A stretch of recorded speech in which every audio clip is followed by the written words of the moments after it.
I think what sets Phil apart as an outstanding community servant is the tenure of his service to Huntsville Hospital and to the foundation. He's been by far the longest serving member of the hospital foundation board since 1999, I believe. He's been chairman of the authority board since 2010. And if I know Phil, I'm sure there have been times where he thought, okay, I'm going to step aside and let someone else lead.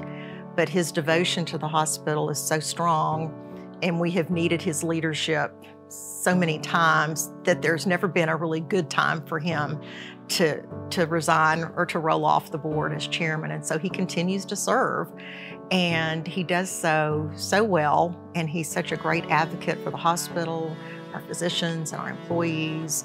And he's a great spokesperson, and he has such admiration from the community that people trust him. And so they know when Phil talks about an issue with the hospital or justifies why we're building another building or project, people understand and they know that if Phil Bentley's behind it, it's a good thing. Phil cares about everybody, but the one thing that Phil has done the entire time he's been on this board is he's given his time. Anytime we needed him, anytime we were going somewhere, anytime we were having a meeting, he had a sense of knowing when he needed to be there, and he was always there. This was a priority. With all the other things he had going on in life, this was his priority. This health system, the people we take care of, that was his priority. And I was always impressed with that about him. My dad truly has a heart for serving others. He is the most generous person I have ever met. It's been such a blessing in my life to see how he gives of himself, whether it's serving the community on a board or providing for someone in need or giving financially. And even at work, he was someone that would lead by serving. It really brings him joy to do for others. God calls us to love him and serve him and to love our neighbors, and I see my dad live that out every day.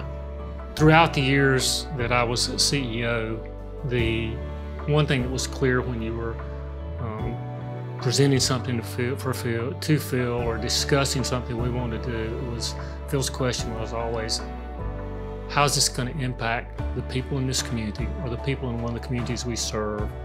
How's it going to be better for our patients? And how's it going to work for our staff? He was always concerned about the communities, the patients, and the people that worked with us to provide that care. And he was very genuine about that. It was very clear to all of us. We had to have those answers before we ever went in and asked to do something. Phil is the kind of person, he's very humble. He doesn't expect fanfare. He doesn't expect praise. He'll be very pleased but embarrassed by this award. But he's one of those people who serves because it's the right thing to do. And he does it for all the right reasons. And I really feel like when I think of the words, well done, good and faithful servant, Phil is a person I'm positive will hear those words one day. Dad is always willing to serve others, but the most important thing to Dad is God and his family. He has always been so supportive in everything I do, his grandchildren do, and now his great-grandchildren. When I think of Dad, I think of my favorite poem, which is Sermons We See. And it starts by saying, I'd rather see a sermon than hear one any day. But my favorite part, and the part that reminds me of my father, is I might misunderstand the high advice you give, but there is no misunderstanding the way you act and the way you live. And Dad, I'd like to say thank you for being a servant for our family to see. Oh, there's no question. Phil Bentley has transformed healthcare in North Alabama.